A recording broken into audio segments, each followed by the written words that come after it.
amplifican los conocimientos. Está muy probablemente a esta altura del partido ustedes sepan mucho más de lo que yo les voy a dar ahora. Entonces, vamos a empezar por repasar un poquito, que no voy a intensificar lógicamente, qué es el sistema nervioso, por cómo se divide. El sistema nervioso se divide en un sistema nervioso central y un sistema nervioso periférico.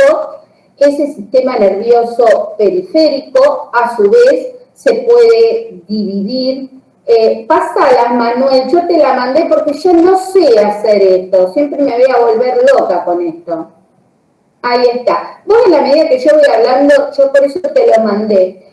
El tema es el sistema nervioso, bueno, el sistema nervioso somático y el sistema nervioso autónomo. El somático es el voluntario, el que tiene los nervios con una vaina de mielina, por lo tanto, cuya denervación va a generar parálisis, va a generar atrofia muscular. Es un sistema nervioso, como les dije, voluntario, no tiene ganglios periféricos, se manifiesta funcionalmente a través del arco reflejo muscular. En cambio, el sistema nervioso autónomo es un sistema involuntario, y dentro de este sistema nervioso tenemos el simpático y el parasimpático. Y entonces las diferencias, tenemos que dentro del simpático el bien tóraco-lumbar llega desde la primera vértebra torácica hasta la segunda, tercera lumbar, mientras que el otro es cráneo-sacral, y se pone en relieve por el tercer par, el séptimo par, el noveno par, el décimo par craneal. Una diferencia es que los mediadores neuroquímicos, en el caso del sistema nervioso simpático, va a ser en la fibra preganglionar, ganglio que está muy cerquita del eje espinal y muy alejado del órgano efector. El mediador en la fibra preganglionar siempre va a ser la acetilcolina, en el simpático.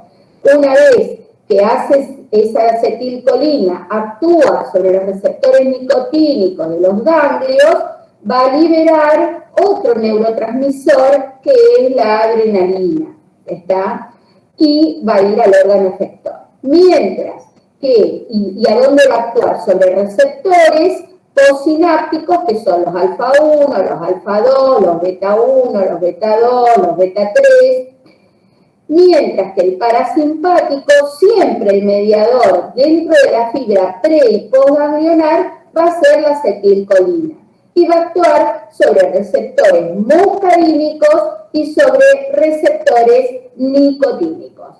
La siguiente diapo es nada más que para repasar cómo son los neurotransmisores, que es lo que le acabo de decir, ¿Cuál es el neurotransmisor en la fibra pre- y postganglionar y hacia qué receptores van a actuar?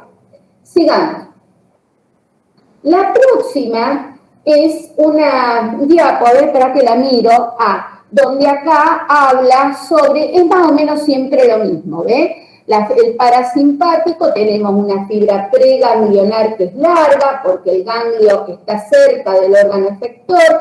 Esa acetilcolina que lleva la fibra preganglionar actúa sobre receptores nicotínicos ubicados en el ganglio, libera acetilcolina por la fibra postganglionar y va a actuar sobre receptores muscarínicos presentes ¿dónde?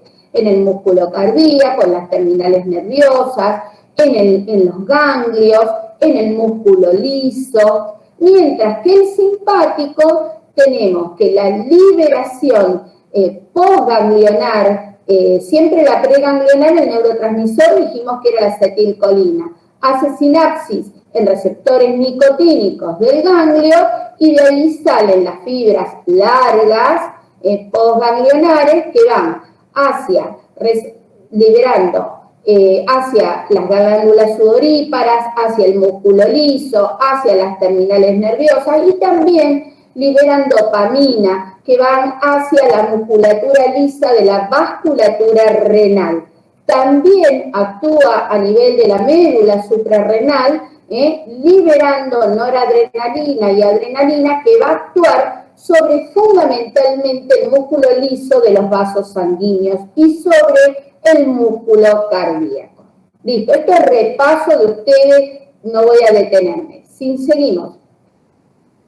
Entonces, un repasito que también ustedes lo vieron, ¿está? ¿Se acuerdan? Es acerca de los receptores. Y teníamos que los receptores muscarínicos y los receptores adrenérgicos son metabolotrópicos. ¿Por qué? Porque actúan a través de segundos mensajeros. En cambio, el receptor nicotínico es un receptor inotrópico, porque genera una respuesta que es rápida a través de la apertura de canales de calcio, de sodio y de potasio. Entonces, dentro de los adrenérgicos tenemos, y de los muscarínicos, dijimos que eran metabolotrópicos que actuaban a través de segundos mensajeros. Y son, así como los otros son inotrópicos, estos son adheridos, son receptores unidos a proteína G. Y ahí volvemos otra vez a repasar lo que eran los receptores a proteína G, que teníamos aquellos que eran estimulantes, como el de la proteína GQ y el de la proteína GS, y aquellos que eran inhibitorios, que eran los de la proteína GI. ¿Recuerdan?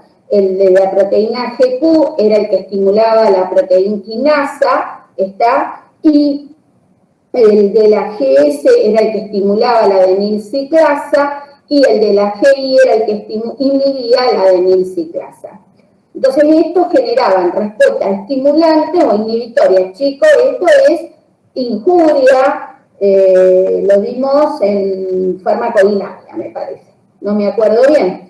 Bueno, lo importante es que recuerden que dentro de los muscarínicos, los que son impares, M1, M3, M5, son estimulantes, estimuladores, ¿está? ¿Por qué? Porque estimulan la proteína quinasa, aumentan el inositol trifosfato y el diacilglicerol, y por lo tanto producen aumento de la contracción muscular, aumento de la contracción cardíaca, etcétera, todo pum para arriba. En cambio, los pares M2 y M4 son a proteína GI, es decir, que son inhibitorios de la adenilciclasa, activan los canales de potasio, inhiben la entrada al calcio dentro de la célula. Por lo tanto, producen efecto inotrópico negativo, cronotrópico negativo, dromotrópico negativo. ¿De acuerdo? ¿Vamos bien? Sí, perfecto. Bien. Sí, profe.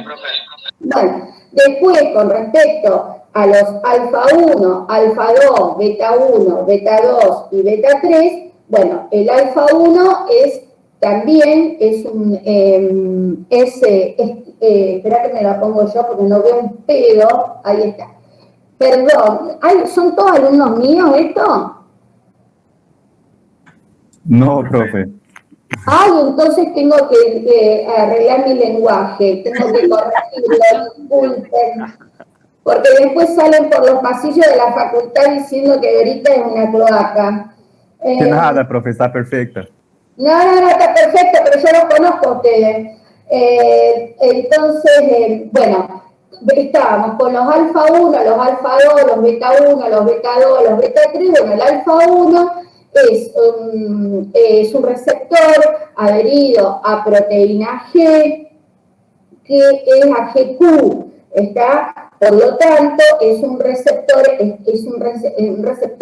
estimulante, estimula la fosfolipasa, actúa a nivel del inosol trifosfato y el diacilglicerol, etc. ¿Qué produce? Si es estimulante, vasoconstricción, aumento de la secreción, dilatación pupilar, aumento del inotropismo.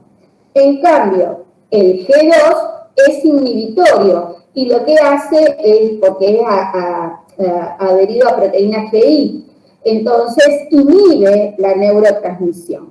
Y los beta son estimulantes porque actúan a nivel de la adenilciclasa, estimulándola, tanto entonces el beta 1 aumenta la frecuencia cardíaca, aumenta el inotropismo, aumenta la liberación de renina, angiotensina, el B3 es lipogénico, actúa en la lipólisis, ¿está? Y el B2 actúa en la relajación del músculo liso, hay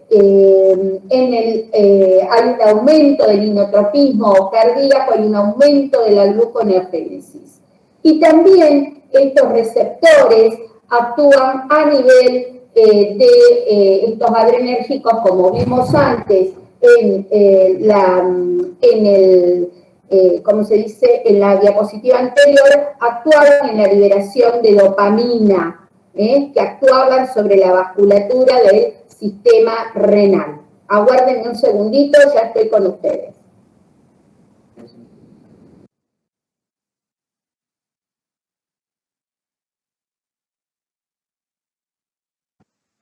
¿Se escucha ahí? Sí, Dorita, se escucha perfecto. Porque, me interrumpió mi maridito. Es de la guardia, dámelo. Ahí está. Es de guardia. Estoy de guardia en tóxico. Bien, sigamos. Otra diapositiva. Bueno, esto también es repaso acerca de cómo actúa el sistema simpático y parasimpático. Habíamos dicho que el sistema nervioso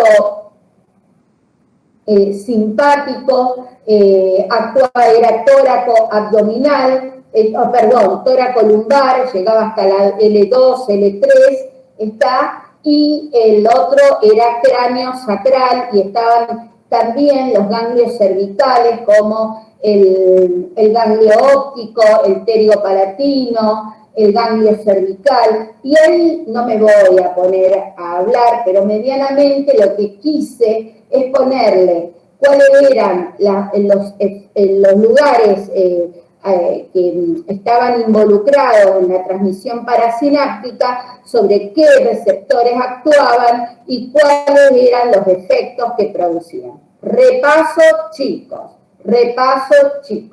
Sigamos. Entonces ahora sí vamos a entrar en la parte de farmacología, no pienso atender. A ver, aguarden. Esto acostúmbrense, yo soy así. Hola. Listo. Vamos a dejar así. Estoy con una médica nueva que conseguimos y entonces estoy medio asustada. Bueno, sigamos. Entonces, dentro de los agonistas, entonces tenemos sustancias que van a ser colinérgicas, que van a tener una actividad colinérgica, porque van a estimular la acción del parasimpático, y tenemos antagonistas colinérgicos que van a bloquear la acción del parasimpático. Después tenemos simpáticos miméticos, que son aquellos que simulan la acción del sistema nervioso simpático, y simpaticolíticos, que son aquellos que bloquean la acción del sistema nervioso simpático. Entonces vamos a empezar con los agonistas colinérgicos, que podían ser directos o indirectos. Directos, aquellos que estimulan la liberación en el espacio intersináptico de acetilcolina.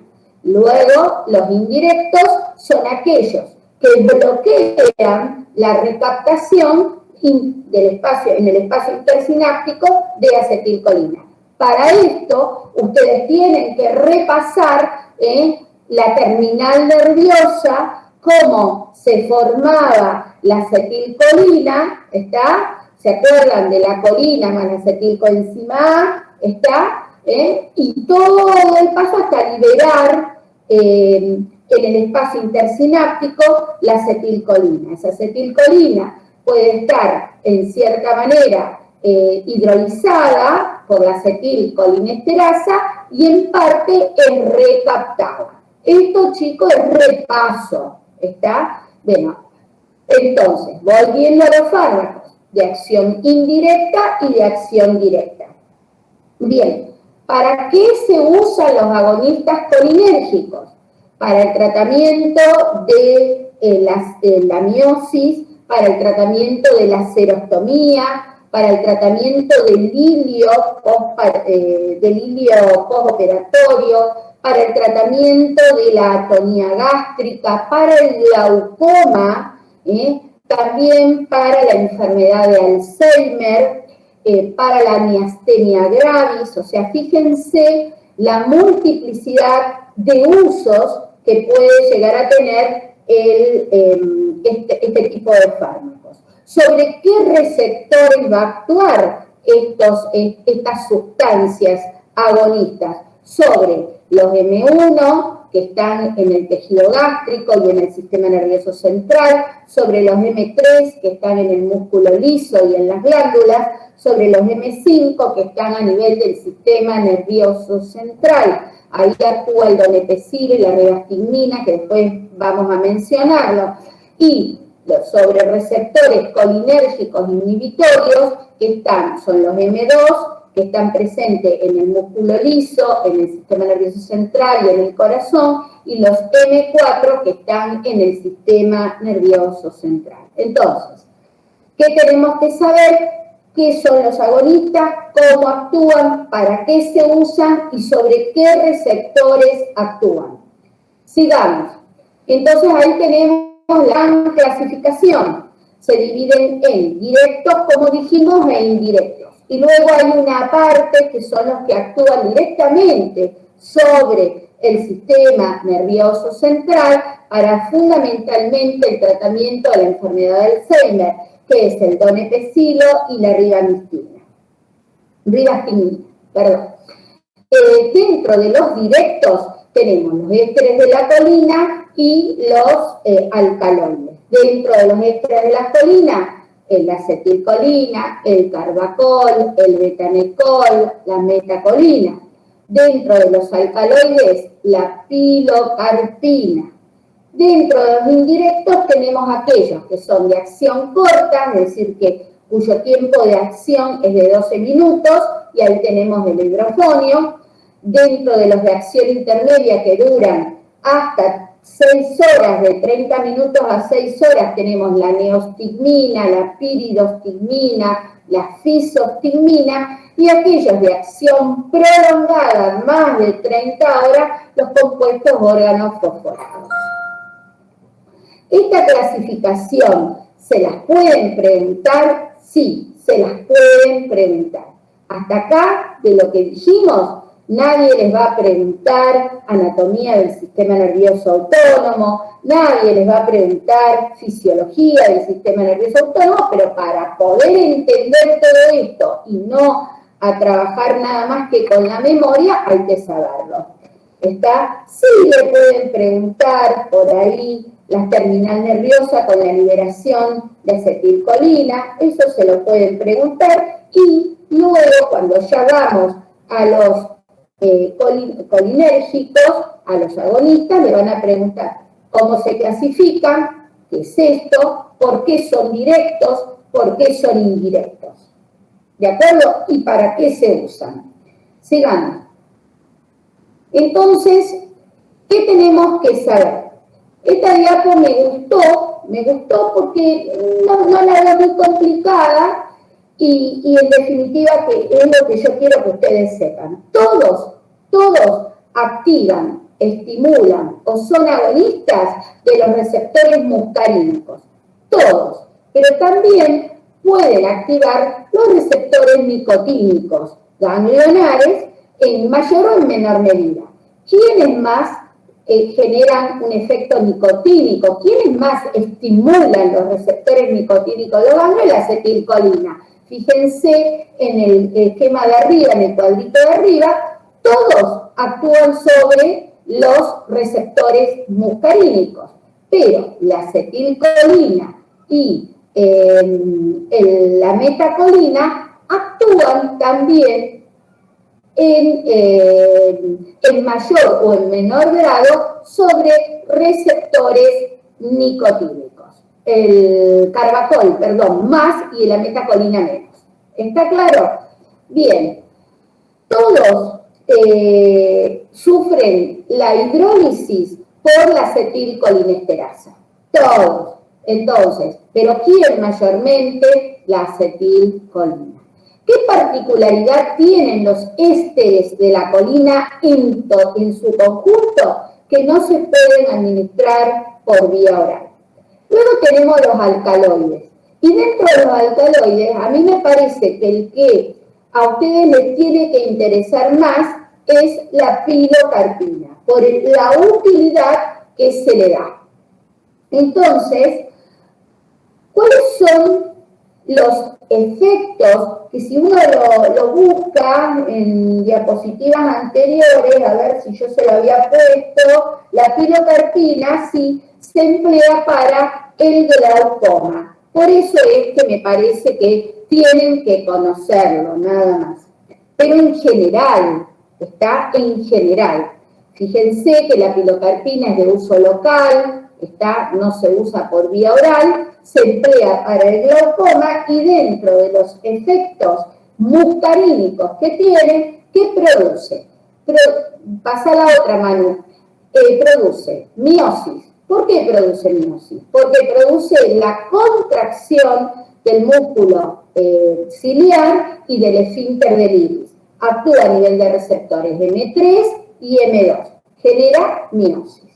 A nivel del corazón, en todo pum para atrás, actúa a nivel de receptores M2, que como habíamos dicho, eran receptores inhibitorios, porque eran receptores a proteína G y inhibían la adenilciclasa, activaban los canales de potasio y inhibían el ingreso de calcio a la célula. Por lo tanto, el efecto que van a hacer sobre el corazón es todo para triqui. Inotrópico negativo, dromotrópico negativo, cronotrópico negativo. ¿Qué va a pasar a nivel de las arterias? Bueno, lo que produce a nivel de las arterias es un efecto paradojal. ¿Por qué? Porque produce dilatación. ¿Por qué produce dilatación?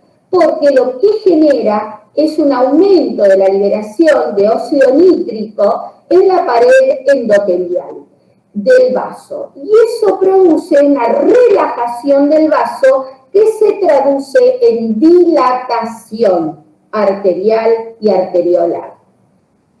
¿Qué produce a nivel del pulmón? Actúa provocando un aumento de la contractura bronquial y un aumento de las secreciones bronquiales. Por lo tanto, son estos agonistas sustancias contraindicadas en pacientes asmáticos.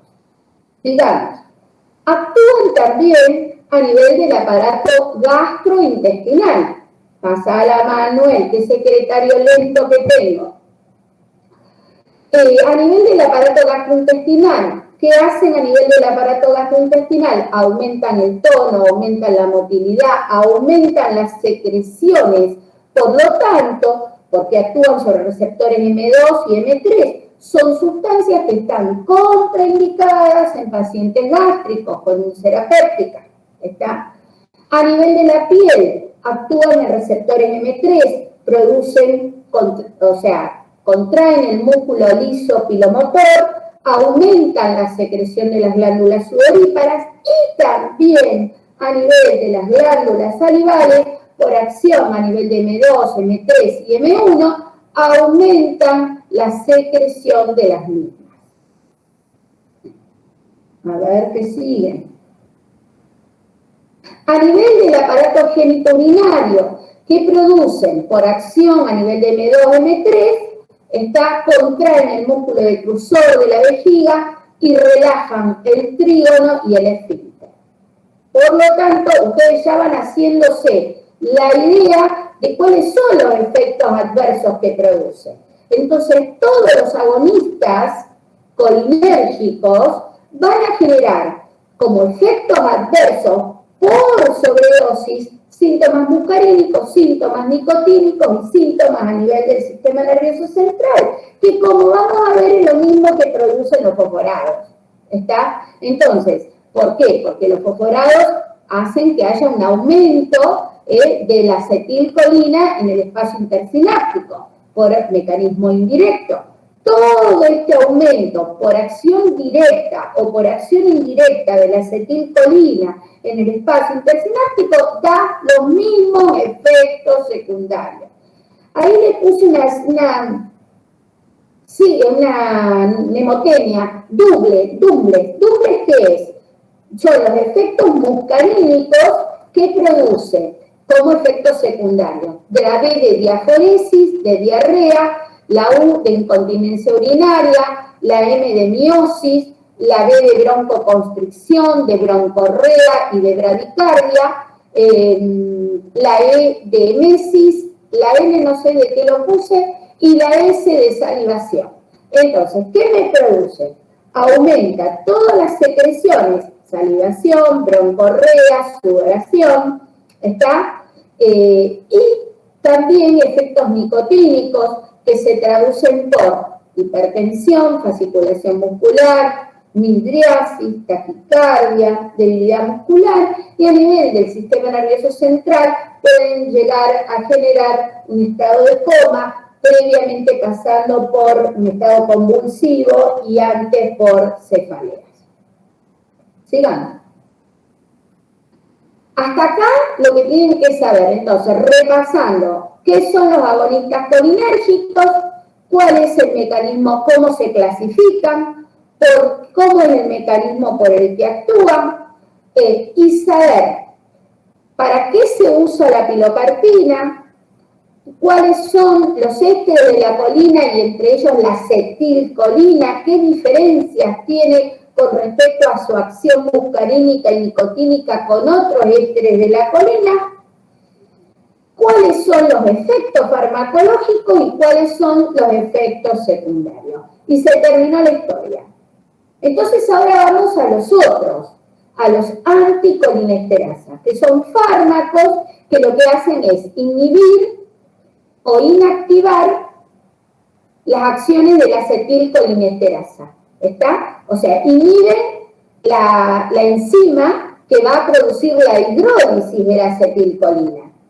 Esto, y por lo tanto, al inhibir ese mecanismo enzimático, lo que va a generar es un aumento de la cantidad de acetilcolina en el espacio intersináptico. Y dentro de ellos tenemos los reversibles y los irreversibles.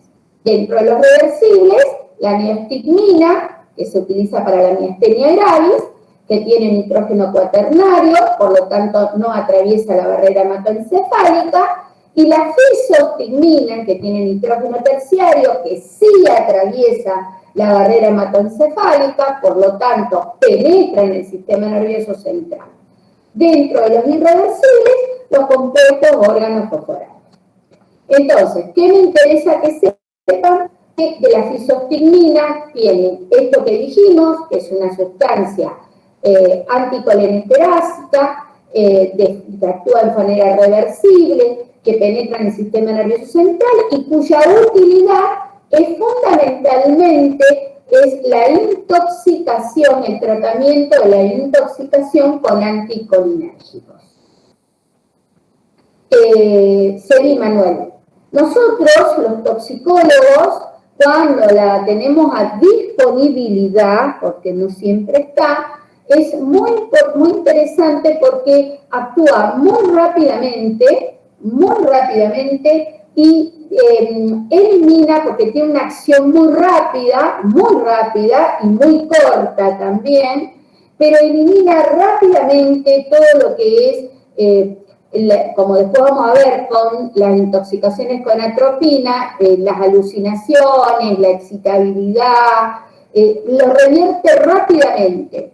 Es una sustancia, la fisostigmina, que actúa muy rápidamente, entre 3 y 8 minutos aparece el efecto, dura no más de 2 horas, no más de 2 horas, tiene una vida media corta, entre 15 y 40 minutos, esto hace que rápidamente desaparezca del organismo y tiene fundamentalmente una eliminación fundamentalmente renal, pero también se elimina a través de la vía biliar.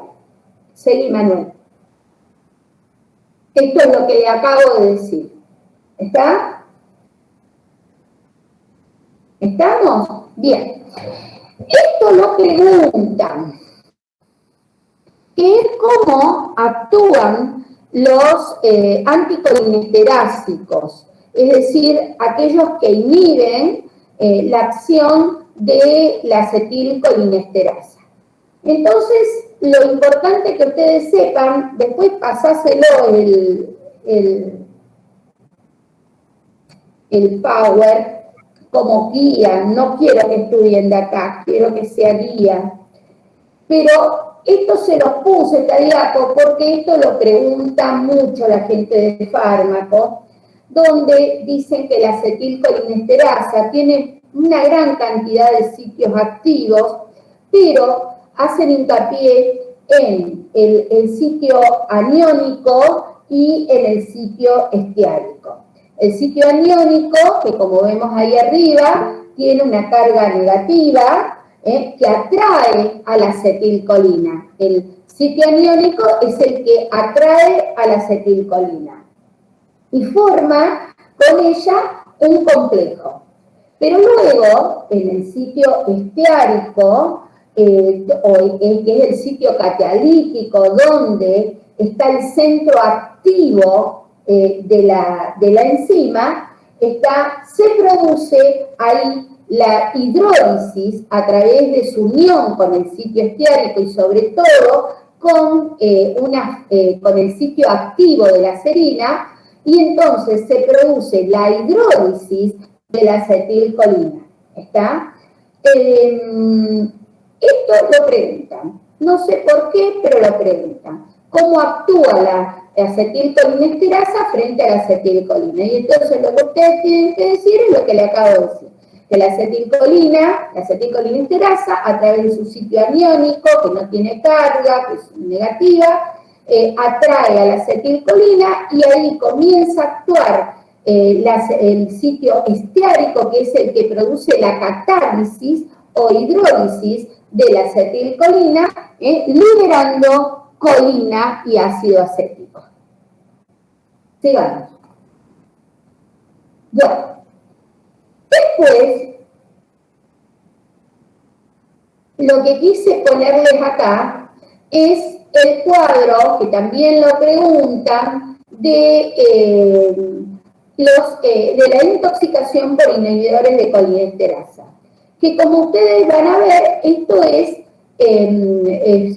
intoxicación con compuestos organofosforados. Acuérdense que los compuestos organofosforados eran de acción indirecta y de efecto prolongado. Pero si ustedes me preguntan, los efectos en general son los mismos y son los mismos que los otros. Lo que pasa es que como este es un cuadro prolongado en el tiempo, es un cuadro de mayor peso que el que se puede producir con otros anticolinesterásicos.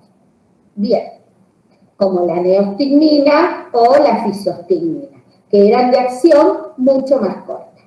En el caso de los fosforados, compuestos organofosforados, son plaguicidas de acción insecticida, cuyo prototipo fue el paratión. El paratión está prohibido en nuestro país desde el año 93, me parece, si mal no recuerdo, pero existen otros fosforados, como hoy en día el dimetoato es un fosforado,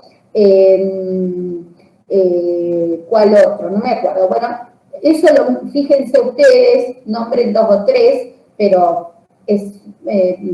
nadie les va a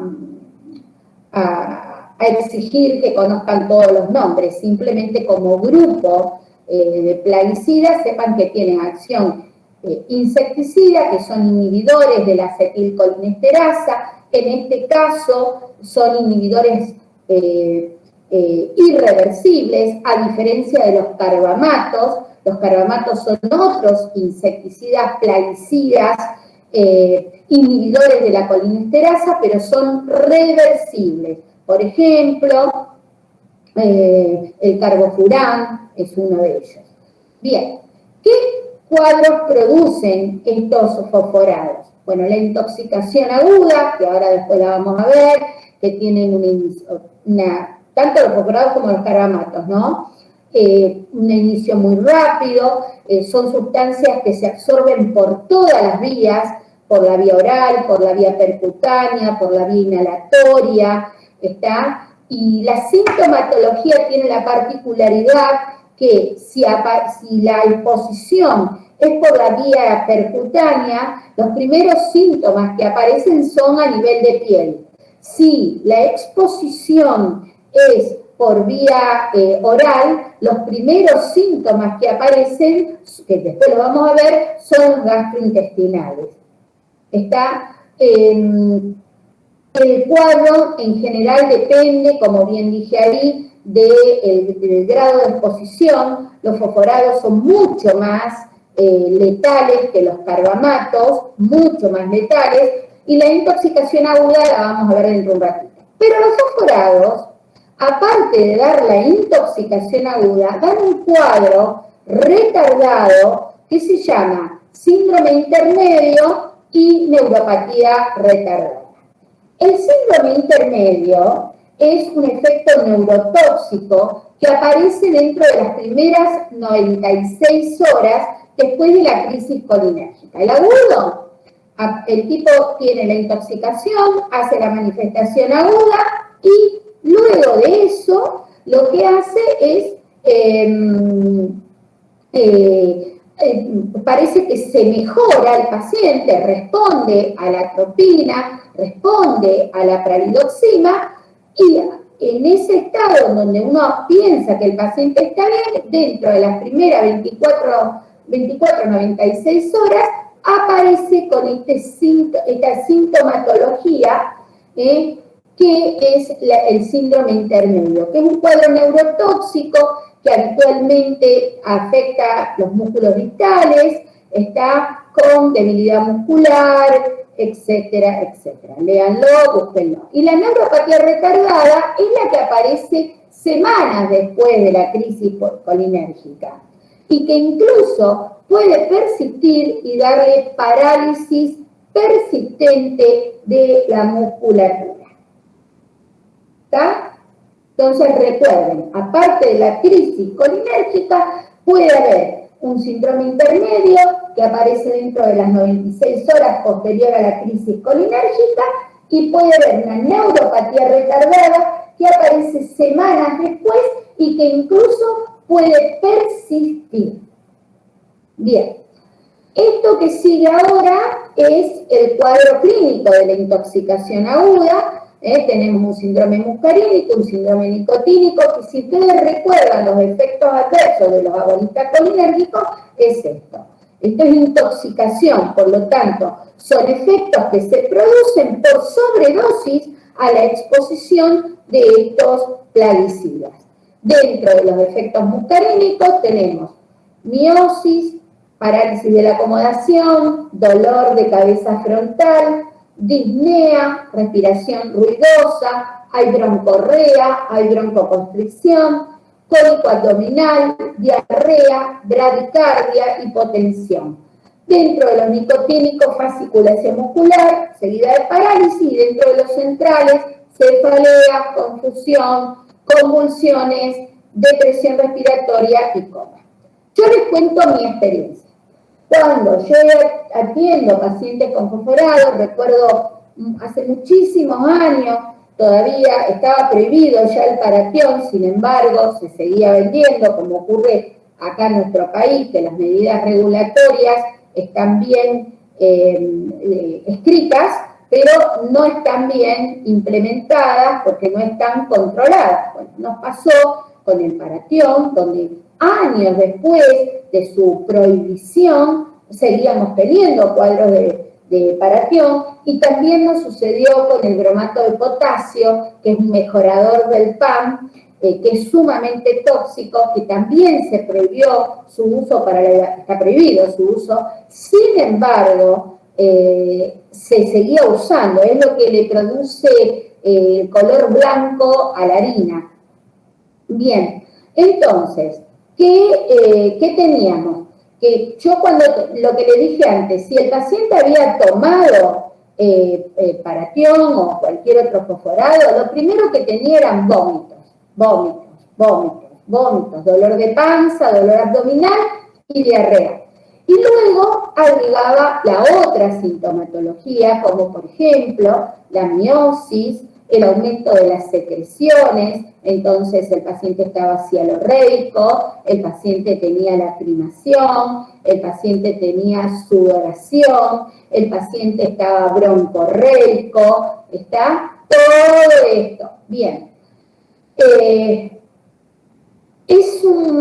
En cuanto a nivel del corazón, va para triqui, es decir, genera bradicardia, pero guarda que por efecto nicotínico puede haber taquicardia. Guarda que por efecto nicotínico puede haber midriasis y no miosis. Estamos, ¿no? O sea, ustedes tienen que saber que hay un síndrome muscarínico, uno nicotínico y uno del sistema nervioso central, y que los síntomas pueden estar mezclados. ¿Está? Bien, sigamos. Simplemente para dar pie a la atropina, el tratamiento le van a preguntar con qué se trata, pero ¿para qué? Para que ustedes hablen de atropina. Entonces, el tratamiento es con atropina, que es lo que va a revertir la sintomatología muscarínica. No se trata con atropina a un paciente que está asintomático. Eso es fundamental. No se trata un paciente asintomático con atropina. Tiene que tener la cascada de síntomas muscarínicos para que yo decida usar atropina. En cuanto a la pralidoxima, es un reactivador de la colinesterasa.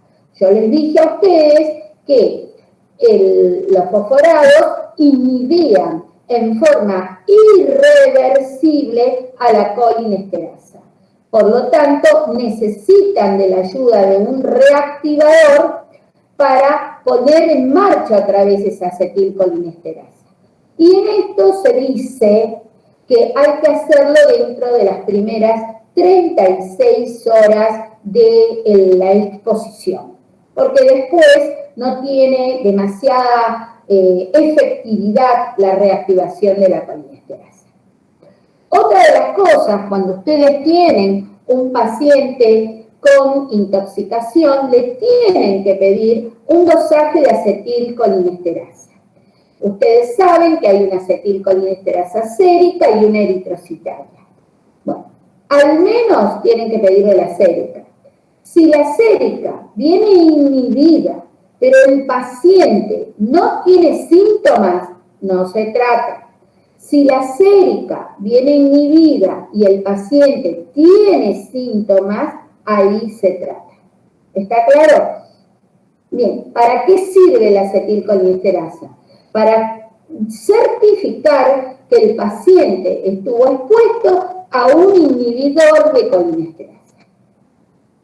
¿Estamos? Se usa la pralidoxima en los carbamatos, que eran los otros plaguicidas que inhibían la acetilcolinesterasa. No. ¿Por qué no? Porque eran inhibidores reversibles de la colinesterasa.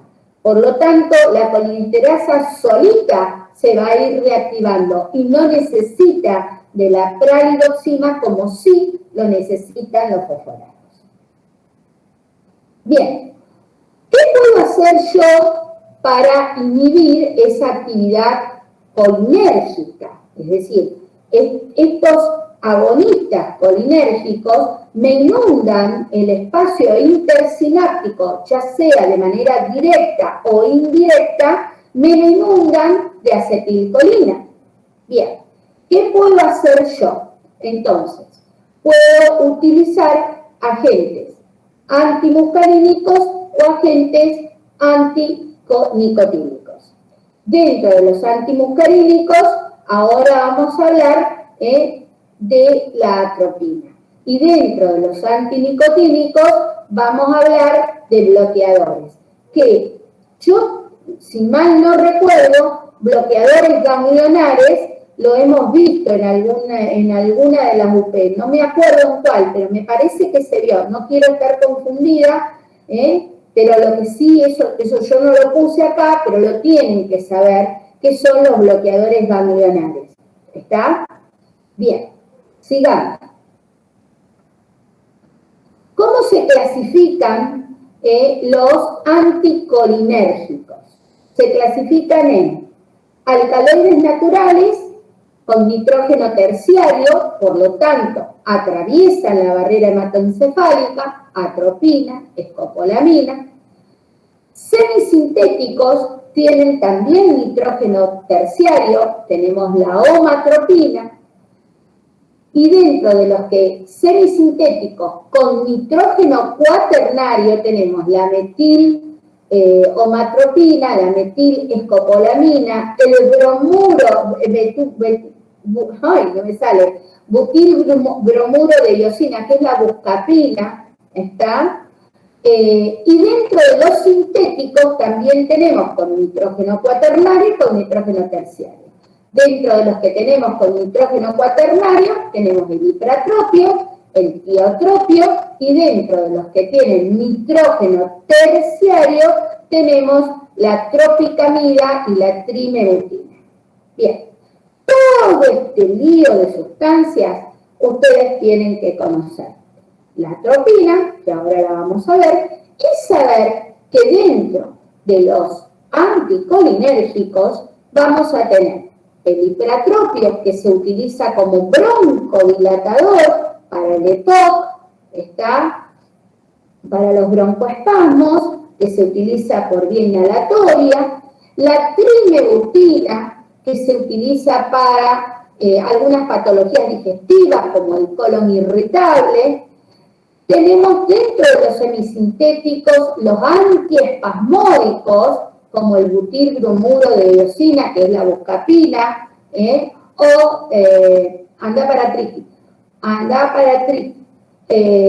o la metil-omatropina, que está en algunos antiespasmódicos, la omatropina, que es la paratropina, y la atropina, que ahora vamos a hablar en detalle. Bien, ahora sí. ¿Qué es la atropina? La atropina es una sustancia anticolinérgica que tiene nitrógeno terciario, por lo tanto es una sustancia que atraviesa membranas porque es muy liposoluble, por lo tanto también atraviesa la membrana, la barrera hematoencefálica. Tiene la particularidad de que tiene una vida media muy cortita, y esto ¿qué nos garantiza? Que los efectos que pueda tener la atropina van a ser muy cortos. ¿Está? Recordemos que en 5 a 6 vidas medias desaparece la sustancia del organismo. Tiene una particularidad que tiene efectos prolongados en algunas cuestiones. Por ejemplo, los pacientes que están intoxicados con atropina pueden estar con midriasis por muchos días. ¿Está? Dentro de las indicaciones, ¿para qué doy la atropina? Para el tratamiento de la bradicardia, para el tratamiento del síndrome colinérgico por COFA y por carbamatos. Ahí está el efecto para el síndrome colinérgico. Para eso doy atropina, cuando tengo síntomas colinérgicos. Y también cuando utilizo, por ejemplo, hay intoxicaciones con nafasolina que dan bradicardia importante. Cuando esa bradicardia es significativa, se emplea la atropina para revertir esa bradicardia. Ahí le puse para qué se usan algunos otros anticolinérgicos. El único que no había nombrado es la oxibutinina. La oxibutinina se da para la incontinencia urinaria. Sigamos. ¿Cuáles son los efectos secundarios de la atropina? Bueno, la disminución de la salivación, de la sudoración, la piel seca, la boca seca, el rubor facial, la retención urinaria, la taquicardia, nerviosismo, alucinaciones, que se van alternando con periodos de somnolencia, la ataxia, las convulsiones. Y esto es muy conocido. Se pone rojo como un tomate, porque la piel se le pone colorada. Seco como un hueso, porque disminuyen todas las secreciones, la salivación, la sudoración. O sea, el paciente, vos le mirás la lengua y la lengua está seca, está bien. Luego, la taquicardia, ¿qué pusimos? Ciego como un murciélago, ¿por qué? Porque produce midriasis y porque produce alteración visual, ¿no? ¿Qué otra sigla puse? Caliente como el fuego, porque aumenta la temperatura corporal, y loco como una cabra, porque se pone nervioso y excitado y alucina. Entonces, rojo como un tomate, seco como un hueso, ciego como un murciélago, caliente como el fuego y loco como una cabra. Listo. Bien, sigamos. Me olvidé una diapo. No la puse del apuro. ¿Qué hacemos? A ver si la encuentro. No. ¿Qué se hace con estos pacientes? La intoxicación es esa, es esto que le acabo de decir. Rojo, caliente, seco, loco. ¿Qué se hace? Fisostigmina. ¿Se acuerdan que la leímos antes? Ese es el antídoto específico para la intoxicación con atropina. La suerte es que la intoxicación con atropina, su cuadro florido dura muy poquito. ¿Por qué? Porque tiene una vida media corta. La fisostigmina, que es el antídoto, es probable que tengamos que usar más de una dosis. ¿Por qué? Porque también la vida media de la fisostigmina es corta. ¿Está claro? Bueno, listo, sigamos. Agonistas adrenérgicos. Bueno, acá tenemos, no, la anterior me parece, Manu. Ahí está. Bueno, simplemente para recordar, ¿está? Y volvemos a la terminal nerviosa, Recuerden cómo se formaba la adrenalina, la dopamina. Esto era, lo habíamos visto, me parece, o lo vimos, o se ve en esta UP, pero esto es fisiología pura, ¿está? Pero lo tienen que saber para poder entender. Entonces, los de acción directa son aquellos, ¿está?, que aumentan la liberación, mientras que los indirectos, los que inhiben la recaptación o inhiben a la CONT o a la MAO para su metabolización. Bien, dentro de los efectos farmacológicos, todos los agonistas adrenérgicos van a actuar sobre los receptores alfa-1, que están ubicados en el músculo liso, que provocan la contracción del músculo liso, sobre el corazón con un efecto inotrópico positivo, van a actuar a nivel de los alfa-2, que inhiben la neurotransmisión a nivel del sistema nervioso central, a nivel del músculo liso provocan la contracción, y van a actuar sobre los beta-1, los beta-2 y los beta-3, que después ya lo vamos a ir viendo, pero simplemente como para ir dando inicio al tema. Los beta-1 están en el corazón, responsables del efecto inotrópico y cronotrópico positivo. Los beta-2 están fundamentalmente en el corazón, también con efecto inotrópico positivo, pero también están en el músculo liso y provocan relajación. Los beta-3 son responsables de la lipólisis, y actúan también los agonistas adrenérgicos en los receptores de dopamina, teniendo su acción a nivel de la musculatura vascular del sistema vascular renal. Acá tenemos, esto se repite, después lo vamos a volver a ver, cómo se clasifican en acción directa y en acción indirecta. Los de acción directa pueden ser selectivos, es decir, que actúan sobre un determinado receptor. Ahí también lo tenemos, bien, Manuel. Los de acción directa pueden ser selectivos, actúan sobre un receptor.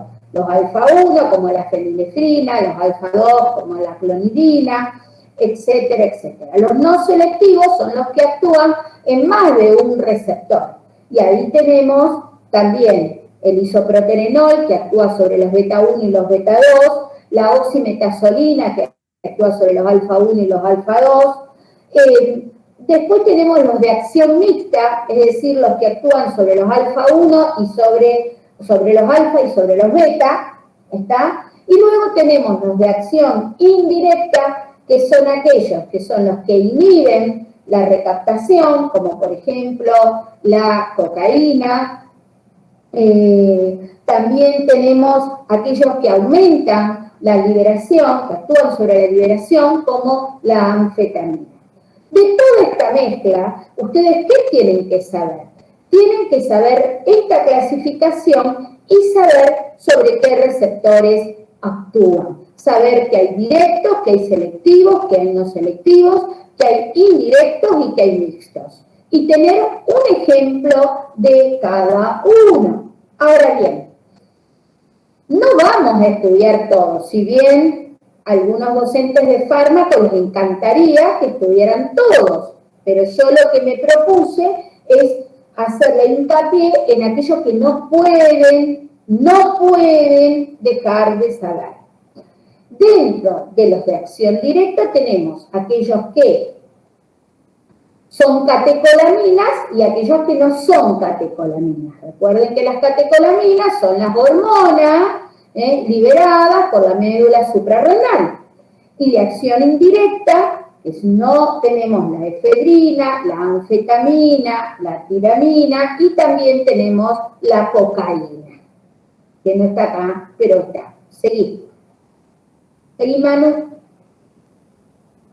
Seguí, Manu. Dentro de los de acción directa tenemos las catecolaminas. Cuando hablamos de catecolamina, hablamos de adrenalina, noradrenalina, isoproterenol y dopamina. Bien, ¿qué tenemos que saber de esto? ¿Cuál es la sensibilidad sobre los diferentes receptores que tienen cada una de ellos? Entonces, la adrenalina actúa sobre todos los receptores adrenérgicos, alfa-1, alfa-2, beta-1, beta-2, actúa sobre todos. ¿Sobre quién fundamentalmente actúa? Sobre la alfa-1 y la alfa-2, menos acción sobre los beta-1 y los beta-2. El isoproterenol actúa sobre los beta-1 y beta-2, no actúa sobre los alfa. Dicen que hay muy poquita acción sobre los alfa-1, por eso es que se lo considera el isoproterenol fundamentalmente una catecolamina de acción específica sobre los receptores beta. Entonces, con este cuadrito, que también se lo pueden preguntar, acá le dicen, sobre los alfa-1, ¿quién actúa más? La adrenalina. Un poco menos la noradrenalina y mucho menos el isoproterenol. Sobre los alfa-2 actúa la adrenalina, fundamentalmente, y menos la noradrenalina. Sobre los beta-1, fundamentalmente el isoproterenol, menos la adrena actúa igual que la noradrenalina, perdón. Y sobre los beta-2, el isoproterenol, que actúa más que la adrenalina y mucho más que la noradrenalina. Cuando ustedes no se hagan tanto porque los efectos son todos los mismos, son todas catecolaminas. Lo que importa es que ustedes sepan sobre qué receptores son más específicas su actividad. Sigamos. Dentro de los de acción directa tenemos los no catecolamínicos. Y tenemos los agonistas alfa-1, los agonistas alfa-2 y los agonistas beta-2. Dentro de los agonistas alfa-1 tenemos la fenilefrina y la nafazolina.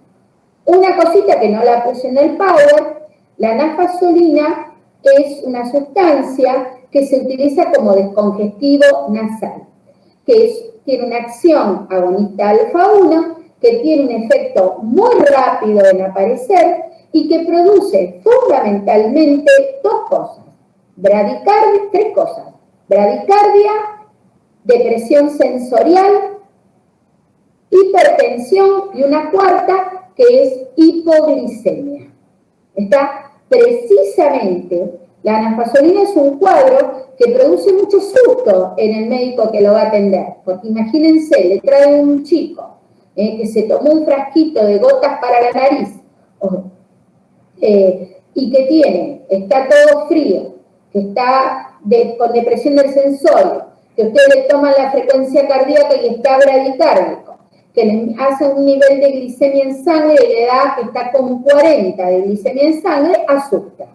Pero así como tienen este cuadro, tiene una evolución muy rápida, tiene una evolución que no pasa, en 24 horas el paciente está perfecto, porque comienzan a hacer sintomatología de exposición en forma rápida, con un pico a las 4 horas y una duración de acción que no supera las 8 horas.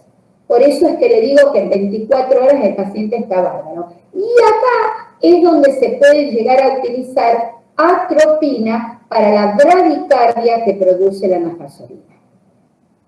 Con respecto a el otro fármaco que me parecía...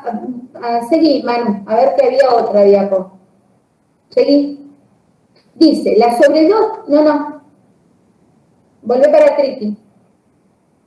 La sobredosis de fármacos simpático-miméticos puede producir hipertensión, que es lo que le acabo de decir, con posible hemorragia cerebral y arritmias cardíacas. Los pacientes que están en tratamiento con antidepresivos tricíclicos o inhibidores de la monoamina oxidasa, los famosos IMAO, que son antidepresivos, pueden desarrollar respuestas exageradas a los simpático-miméticos. ¿Está? Seguimos. Esto es recordatorio. ¿Cuáles son los receptores sobre los que actúan las sustancias adrenérgicas? Entonces, ahí tienen qué receptores hay, los alfa, los beta, los subtipos de alfa, los subtipos de beta, y cuál es el efecto que generan las sustancias agonistas adrenérgicas. ¿De acuerdo? Sigamos, a ver qué hay. Acá también es lo mismo, ¿está? Esto es repaso. Léanlo. Sigamos. Dentro de los agonistas, lo que les dije antes, ¿está? Yo hice hincapié en la anafasolina porque es una sustancia que a nosotros, los toxicólogos, nos consultan muchísimo. ¿Está? Dentro de los efectos farmacológicos de los agonistas alfa-1, son vasoconstrictores, por eso se utilizan para la congestión nasal. Esto hace que aumente la resistencia venosa periférica, aumenta la presión arterial y se produce bradicardia refleja. ¿Para qué se usa? Para la hipotensión arterial, para la taquicardia paroxística auricular, para prolongar el efecto de los anestésicos locales, como descongestivos y también como midriáticos cuando se tiene que hacer un fondo de ojo. ¿Está? Entonces, eso es lo único que ustedes tienen que saber de los agonistas alfa 1. Sigamos. Se lo pueden llegar a preguntar bastante, porque es un agonista de los receptores beta 2. Es un agonista adrenérgico que tiene una muy corta duración, que lo que hace es relajar al músculo liso bronquial, disminuir la resistencia a las vías aéreas y prácticamente en dosis terapéuticas no tiene efecto sobre los receptores beta 1 del corazón. Sí tiene efecto sobre los receptores beta del músculo bronquial. Sobre los beta 2 del músculo bronquial. En dosis terapéutica pocos efectos sobre los beta 1 del corazón. Tiene una vida media también muy corta, lo que hace que los efectos desaparezcan rápidamente, tanto los efectos terapéuticos como los efectos tóxicos. Ustedes fíjense que cuando uno prescribe salbutamol, le dice al paciente que tiene que hacerse 2 PAF cada 4 o cada 6 horas, precisamente porque para sostener el efecto broncodilatador se necesitan administraciones periódicas por la vida media corta que tiene. Si utilizan salmeterol, que es otro agonista de los receptores beta 2 del músculo bronquial, a diferencia del salbutamol, tiene un efecto prolongado. Por lo tanto, porque tiene una vida media más larga, por lo tanto, el salmeterol se administra una sola vez al día. Los efectos adversos son exactamente lo mismo para el salbutamol que para el salmeterol. Temblor, sobre todo periférico, agitación, taquicardia, mareos, pueden haber diarrea por estimulación del músculo intestinal. No le van a preguntar mucho más, simplemente saber de qué tipo de sustancia estamos hablando, que es un agonista de receptores beta, que tiene poca acción en dosis terapéutica sobre los beta 1. Ahora, cuando ustedes tienen una sobredosis, le va a dar taquicardia, le va a dar arritmias, porque ahí sí actúan sobre los receptores beta 1 cardíacos. Si tiene dosis terapéutica, los efectos adversos que uno puede llegar a ver es el temblor, fundamentalmente el temblor, y la excitación, que se ve mucho en los niños. Sigamos, que viene ahora. Adrenalina. Bueno, es una hormona que, como todos sabemos, está secretada por la médula suprarrenal. Es una catecolamina, también la pueden conocer con el nombre de epinefrina.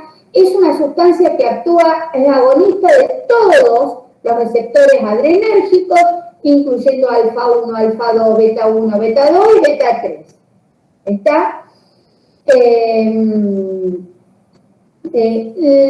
El unirse a los alfa 1 hace que se inhiba la secreción de insulina por parte del páncreas, estimula la glucogenólisis en el hígado y en el músculo, y estimula la glucólisis a nivel del músculo. La unión a los receptores beta lo que hace es provocar secreción de glucagón en el páncreas, acrecienta la ACTH, la liberación de ACTH en la glándula pituitaria, y también aumenta la lipólisis del tejido adiposo. Todo esto hace que aumente la glicemia y aumente la concentración de ácidos grasos en sangre. Se lo puse porque me parece que esto no lo pueden dejar de saber. ¿Para qué se usa la adrenalina? Bueno, la adrenalina, después tengo otra idea porque me parece que está mejor, se usa para el paro cardíaco, ahí está. Por los efectos que tiene a nivel de los receptores alfa, es decir, por sus efectos vasoconstrictores, se utiliza para el glaucoma, se utiliza para prolongar el efecto de los anestésicos locales y se utiliza como hemostático tópico. ¿Está? Bien. Por los efectos a nivel beta, se utiliza para la reanimación cardiovascular, para el asma y para la alergia. Y por los efectos a nivel de los dos receptores, se utiliza para la hipotensión arterial. Volver al anterior. ¿Para qué? ¿Cuáles son los parámetros farmacocinéticos que son importantes de conocer? Bueno, a nivel de la absorción, se absorbe muy bien por vía subcutánea o por vía intramuscular, tiene una acción muy rápida, y el efecto dura muy corto, es muy corto, dura aproximadamente, el efecto comienza entre los 5 y 10 minutos y tiene un efecto máximo que es menos de media hora. La vida media es muy cortita, 2 minutos. ¿Está? Bien. hay que aprender a usarla, la adrenalina, y no hay que tenerle miedo a la adrenalina. No hay que tenerle miedo. En la parada cardiovascular se usa, en la crisis asmática que no responde a corticoides se usa, y en el shock anafiláctico es de primera elección. ¿Qué efectos adversos me produce? Aumenta la presión arterial, me puede dar palpitaciones, me puede dar palidez, me puede dar dificultad respiratoria. Sigamos.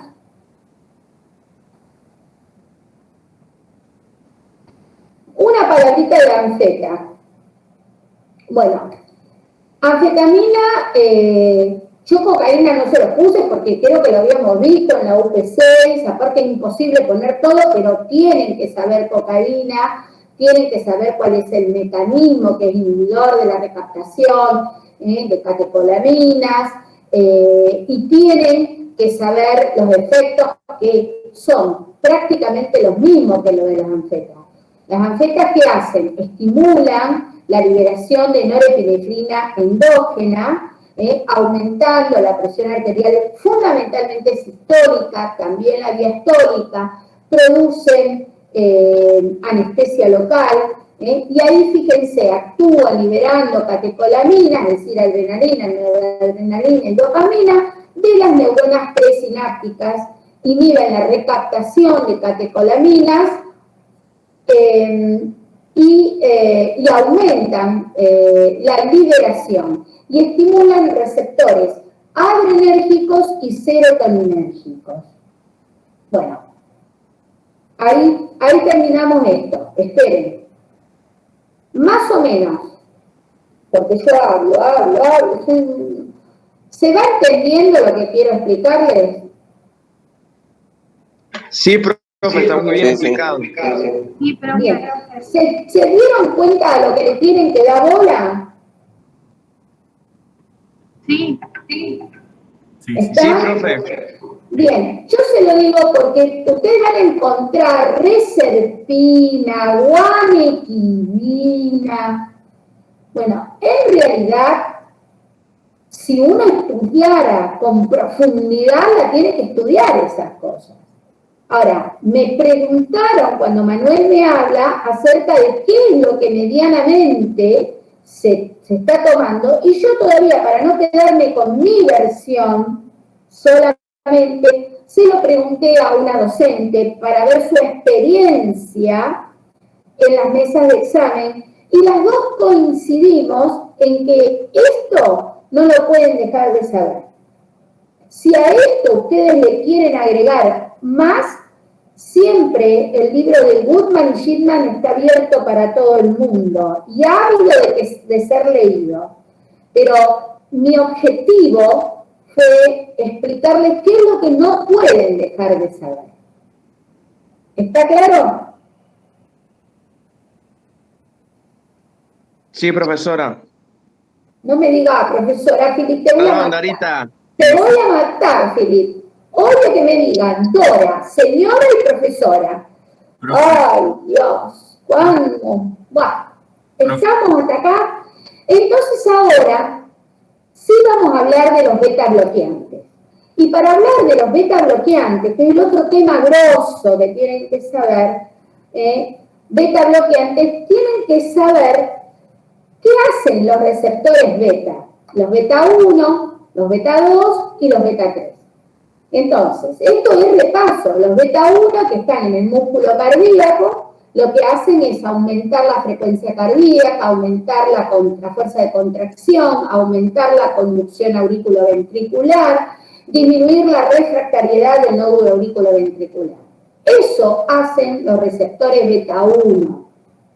Bien, los beta 2 están un poco en el músculo cardíaco y hacen exactamente lo mismo que los beta 1, pero están con una menor presencia. Pero los beta 2 los vamos a encontrar fundamentalmente en el músculo bronquial, y entonces ahí te van a generar vasodilatación. Y por eso el agonista beta 2, que es el salbutamol o el salmeterol, produce broncodilatación. ¿Está claro? Y los beta-3 están en parte en el músculo cardíaco, en parte en el músculo cardíaco, teniendo un efecto paradojal, disminuyendo la conducción, la contractilidad cardíaca, pero fundamentalmente actúan a nivel de la lipólisis y la termogénesis. ¿Qué características ustedes tienen? Esto lo voy a pasar a otra, por favor. Ahí está. Las características que tienen los beta bloqueantes. Los beta bloqueantes. Cuando hablamos de beta bloqueantes, prototipo propanolol. ¿Está? Bien. ¿Cuál es la característica? La cardioselectividad. Uno, que es la capacidad que tienen de bloquear preferentemente los receptores beta cardíacos. Acordémonos que tenían mucho beta 1, poco menos de beta 2 y muy poquito de beta 3. La cardioselectividad, dice, es una propiedad relativa. A dosis altas se produce el bloqueo de beta 2. O sea, cuando ¿quiénes no es selectivo? El propanolol, porque actúa igual sobre beta 1 que sobre beta 2. Y recuerden que los beta 2 estaban también en el músculo bronquial. Por lo tanto, si bloquean la actividad del beta 2, van a bloquear la actividad en el músculo cardíaco y en el músculo bronquial. Por eso es que el propanolol está contraindicado en pacientes asmáticos. ¿Quiénes tienen una afinidad fundamentalmente sobre los receptores beta 1? Los selectivos. ¿Cuáles son los selectivos? De todo esto que quede el atenolol, el bisoprolol, el metoprolol, son los que tienen selectividad sobre la actividad cardíaca, disminuyendo la frecuencia cardíaca, disminuyendo la contractilidad, disminuyendo la conducción auriculoventricular, y tienen mucha menos acción sobre los beta 2 que median la vasodilatación periférica y la broncodilatación. Estos selectivos se los da fundamentalmente a los pacientes bronquiales y a los asmáticos, porque todos los beta bloqueantes producen hiperglicemia, sobre todo los no selectivos, es decir, el propanolol. Sigamos. Otra de las características que tienen los beta bloqueantes es que tienen una actividad intrínseca simpático-mimética. Está una actividad intrínseca que es una actividad agonista parcial por el receptor. Producen una menor reducción, como son agonistas del receptor no antagonistas, producen una menor reducción en la frecuencia cardíaca en reposo.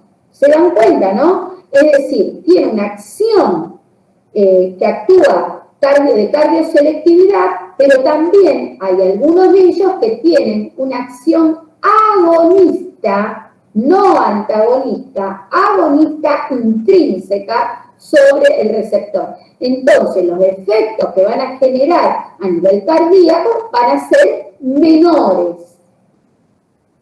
Dentro de ellos, de los que yo conozco, ya no me acuerdo porque no los medico yo, el acebutolol es uno de los más conocidos. Estudien un ejemplo. Otra cosa, tienen actividad bloqueante alfa-adrenérgica. Algunos, aparte de actuar sobre los beta, actúan sobre los alfa. Y dentro de ellos tenemos el carvedilol y el labetalol. Entonces, hasta acá ustedes tienen los no selectivos, que son el propanolol, y los selectivos, y dentro de los selectivos tenemos el atenolol, el bisoprolol, que tiene una actividad selectiva sobre receptores beta cardíacos con muy poca acción sobre los receptores beta 2 de vasculares y bronquiales. Pero también tenemos algunos que actúan sobre los beta y sobre los alfa, que los pueden escuchar por ahí que dice que son mixtos. Y entonces ahí tenemos el carvedilol y el labetalol.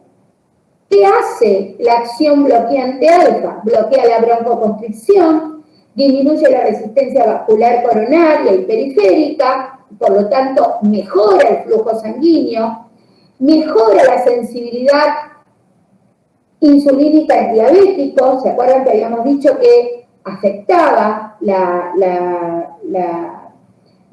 sensibilidad a la insulina? Mejora el perfil lipídico. Recuerdan que habíamos dicho que producían mayor aumento o producían lipólisis, por lo tanto había un aumento de los lípidos. Entonces, estos tienen ese beneficio y es lo que se está usando mucho por su actividad bloqueante alfa-adrenérgica, que en cierta manera nivela los efectos adversos que podrían tener los selectivos de los beta 1. ¿Cuáles son los efectos secundarios que tenemos de todos los beta bloqueantes? La bradicardia. Todo paciente que está beta bloqueado va a tener una frecuencia cardíaca menor a la estipulada como normal. ¿Esto es trascendente desde el punto de vista clínico? No. Si el paciente maneja rangos de 56, 58, 54, son aceptables y esperables en un paciente beta bloqueado. Ahora, si uno tiene una frecuencia cardíaca de 48, esto puede estar indicando que el paciente está tomando una sobredosis prescripta de beta bloqueante. Producen, entre otros efectos, inotropismo negativo, lo que genera insuficiencia cardíaca. Fíjense el porcentaje de pacientes. Producen bromotropismo negativo, es decir, bloqueo auriculoventricular. Producen broncoconstricción, sobre todo ¿quién? Los no selectivos, es decir, el propanolol, que estaba contraindicado en la enfermedad pulmonar obstructiva crónica y en el asma. Está en estos casos, lo que uno debe usar en estos pacientes son los cardioselectivos, como el atenolol, el metoprolol, el bisoprolol. ¿Está? Producen vasoconstricción periférica. Los no selectivos pueden perjudicar la enfermedad vascular, la enfermedad de Raynaud, o pueden generar enfermedad de Raynaud, menos los cardioselectivos. Entonces ustedes fíjense que dentro de los efectos adversos tenemos bradicardia. ¿Todos producen bradicardia? Todos producen bradicardia. Inotropismo negativo, todos lo producen, todos, pero con respecto a la broncoconstricción y a la vasoconstricción, los que lo producen son los no selectivos, es decir, el propanolol. Otro de los efectos adversos que se pueden, efectos secundarios que ustedes pueden encontrar en los beta bloqueantes es la impotencia, muy conocida entre la población masculina que toma atenolol, muy conocida, no tan importante en cuanto a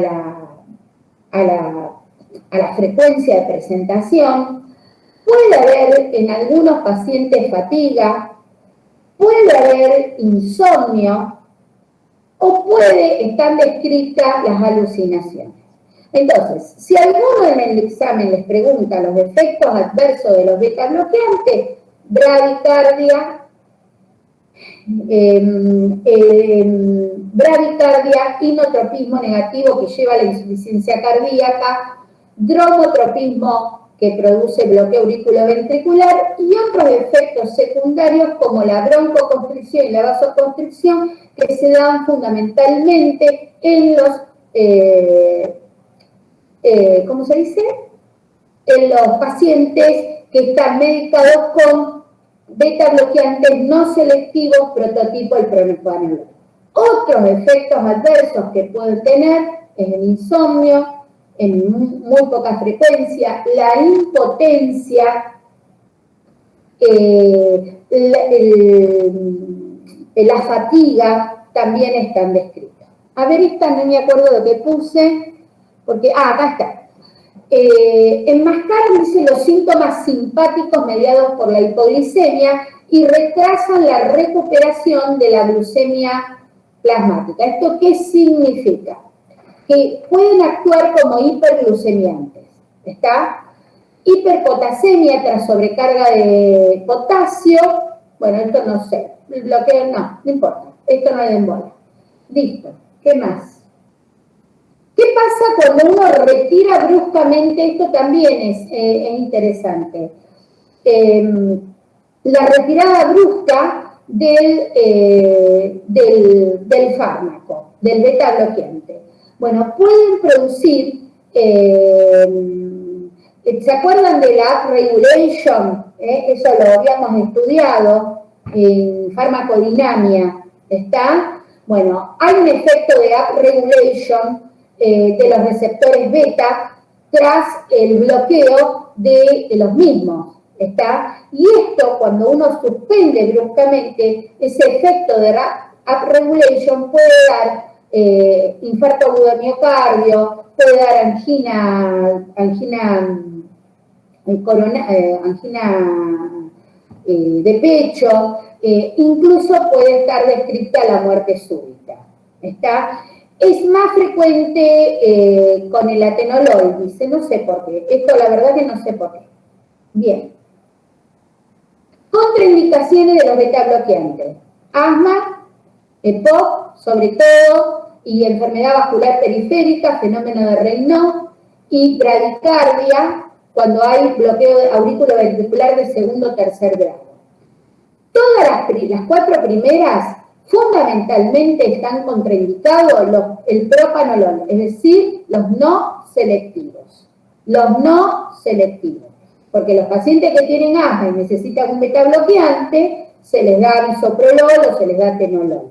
Lo mismo un paciente bronquial o un tipo que tiene un fenómeno de Raynaud, por la vasoconstricción, Ahora, contraindicaciones que se lo va a preguntar el doctor es asma, EPOC, fenómeno de Raynaud y bloqueo auriculoventricular de segundo o de tercer grado. Bueno, entonces, he hablado un montón. Esto medianamente, me quedó una sola que con este quilombo esta mañana de que no me venía el médico, me puse loca, buscando médico. Me faltó el prazosin, ¿está? Que en algún lado lo mencionamos. Es lo único que me gustaría que investigaran, prazosin. El resto es esto. Y si alguno quiere saber más, el Goodman está ávido de que lo lean. Pero lean de Goodman. ¿Está? No sé si le sirvió. ¿Qué sé yo? Bueno, pero es lo que pude hacer en 2 días que este Cristo que le estoy viendo ahí me dice, ¡ay, profe! Y a mí me tocan el corazoncito. ¿Está? Todos ustedes saben lo que yo los quiero. Así que, y lo importante que son para mí. Los extraño mucho, les digo la verdad. Camila, tenías razón, hablé pelotudeces en lo de... ¿Estás camino? ¿O te fuiste? Bueno, no sé. Cami me mandó un mensajito anoche y se le iba a complicar conectarse, me había pedido si la podíamos grabar. Bueno, ¿para qué voy a grabar esto? Mandar el pozo, por favor. Bueno, yo di lo mejor que pude en tan corto tiempo. No tengan miedo, no se asusten, vayan a rendir confiados. Lo primero que tienen que hacer es confiar en ustedes. Tengo entendido que María José dio una clase de integración de las UP